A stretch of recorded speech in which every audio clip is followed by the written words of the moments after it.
Já, komiði öll sæl og blessuð og ég þakka fyrir að bjóða mér að ávarpa þennan fund og taka þátt í þessu sumarþingi fyrir hönd félags eldri borgara í Reykjavík, en þar ég eins og flestir vita kannski formaður. Þá spurningin svo, fyrir hverja þetta sumarþing?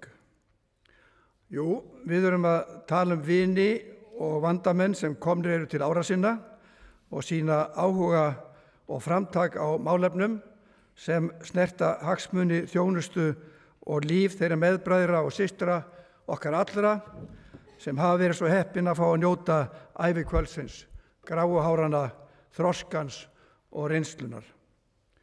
Lífdagarnir eru ekki sjálfsagðir en aldur okkar kynslóðar og þeirra sem á eftir okkur koma lengist með hverju árinu. Ég lýsi því yfir, ég elska lífið. Ekki síst vegna þess að ég hef lært svo margt, skil betur, nýti reynslu mína og átta mig sífellt meira á þeirri staðreynd að lífið er lærdómur. Lærdómur hverju maður þarf að sækjast eftir, haga sér og njóta þeirra verðmæta sem felast í tillitssemi við aðra, samkennd gagnvart meðreiðarfólki, kurteisi, gleði og hamingju. Það er að segja að lifa lífinu með heiðarleika og hjartagæsku. Troða ekki á öðrum og gjöra það sem þú vilt að aðrir gjöri þér. Við Íslendingar eru tiltölulega fáir í stóru landi, njótum auðæfa í náttúru, sjó og landi, öðlumst þekkingu og menntun og eigum okkar menningu og sögu og reynslu. Erum frjáls og að minnsta kosti flest fordómalaus. Allt þetta á að gera okkur fært að lifa við réttlæti, jafnræði og meðvirkni til góðra verka. Og það er í rauninni heilmikið af fólki í farteski þessar þjóðar sem gerir sitt, sem leggur sitt af vogarskálarnar til að bæta kjör annara, hlúa að veikum og öldruðum og hjálpa til þegar þess er þörf. Að þessu sögðu er það sorglegt hvað illa það gengur að sýna stjórnvöldum og ráðamönnum og kjósendum líka hvað til þurfi til að eldri borgarar geti notið áhyggjulausra ævikvölda og upplifi ekki þá tilfinningu að þeir séu afgangsstærð í þjóðarbúinu. Upplifi sem sagt að kynslóð þeirra sé komin yfir síðasta söludag. Hvað á ég þá við? Ég tek svona upp í mig. Hvað er ég að gagnrýna og hverju er ég að kvarta undan?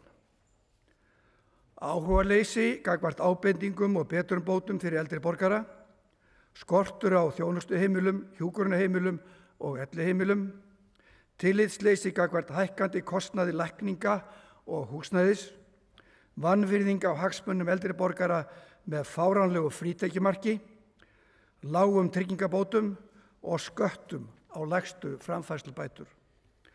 Allt upp í 2 ára biðtímar eftir hjúkrun, uppskurðum eða læknishjálp, niðurfellingu grunnlífeyris, lækkandi húsnæðisbætur, bara svo eitthvað sé upptalið. Vandamálin og viðfangsefnin blasa við, en svörin eru því miður oftast og ha. Nú er ég ekki að ásaka einn umfram annan og í rauninni trúi ég því ekki að valdamenn og stjórnendur þessa lands séu andvígir eða öfugsnúnir þegar framangreindu ástandi er lýst fyrir þeim. Ég leita ekki að neinum sökudólgum eða andstæðingum hinum með við borðið, en einhvern mætir maður tómlæti og fjármála áætlunum sem ekki taka tillit til þeirra viðfangsefna sem blasa við okkur öllum þegar undan þeim er kvartað eða frá þeim sagt. Við erum ekki að fara fram á það að öllu verið kippt í lag með einu pennastriki. Við vitum að breytingar til bóta kosta peninga. Við vitum að fjármál ríkisins eru takmörkuð, meðal annars vegna margra annara framkvæmda og aðgerða. En eftir stendur að hér erum að ræða meðbræður okkar og meðsystur, afar okkar og ömmur, fólki sem hefur lagt sitt fram á langri ævi og eiga þakklæti og stuðning skilið. Þetta sem sagt snýst forgangsröð. Við hendum ónýtum heimilistækjum og gömlum möblum. Við hendum þessu öll í sorpið, matarafgöngum og umbúðum. En þannig eigum við ekki að hafa okkur gagnvart öldruðum einstaklingum og samferðafólki. Við eigum ekki að hundsa réttlátar kröfur lágmarksstuðning til þeirra kynslóðar sem hefur rutt brautina, sem skapað hefur þá grundvallar stöðu að hér getum við búið við velsæld og viðurgjörning ef við viljum. Og það allt saman aldrei arfleið eldri kynslóðarinnar. Stjórnmálamenn geta tekist á frjálsræði og framtíðarverkefni, uppbyggingu og framkvæmdir, skipulag og stjórnarfestu, hægri og vinstri í pólitík, þennan eða hinn ráðherrann, ákvarðanir þeirra og skoðanir. En hér á þessum fundi eru þeir mættir, geri ég ráð fyrir, sem þurfa að fara í málaferli til að ná eyrum stjórnvalda. Og þá ég að tala flokk fólksins og okkur alla sem eru komin að þennan aldur. Við þurfum að ná eyrum stjórnvalda og við þurfum ekki að þurfa að halda útifundi af þessum hætti og flytja leiðilegar sumarkveðjur, ef svo má segja, til að minna á hagsmuni sína og tilverurétt. Þetta tómlæti gagnvart hagsmunum eldri borgara á sér margar myndir. Samanburðurinn við kjör ólíkra hópa í samfélaginu ógnvænlegur. Ein birtingarmyndin þegar kjararáð hins opinbera ákveður að bæta kjör ráðherra, alþingismanna, bankastjórnenda og annarra einstaklinga í opinbera geiranum 100.000 króna á hverju mánuði, sem eru svo greidd marga mánuði tilbaka. Slíkar ákvarðanir gilda gagnvart þeim efnuðustu í þjóðfélaginu, meðan stjórnvöld hiksta og hopa þegar kemur að málefnum og kjörum eldri borgara, sem flestir mjög margir háðir greiðslum frá almannatryggingum. Með öðrum orðum, þeir ríkari verða ríkari, meðan þeir fátæku verða fátækari. Bilið stækkar á milli þessara hópa í skjóli stjórnvalda sem ekki sjá eða vilja ekki horfast í augu við þá stöðu að ríka fólkinu hyglað meðan aldraðir eru hundsaðir. Tilefni þessa fundar væntanlega það, og það fyrst, að kalla eftir viðsnúningi, að herja á samfélagið og stjórnvöldin skilning, samkennd og samstöðu hag þeirra. Hag þeirra sem komnu til ára sinna og eiga réttláta kröfu á úrbótum og aðstoð til að eiga og eignast áhyggjulaust ævikvöld. Þar stendur hnífurinn í kúnni. Kæru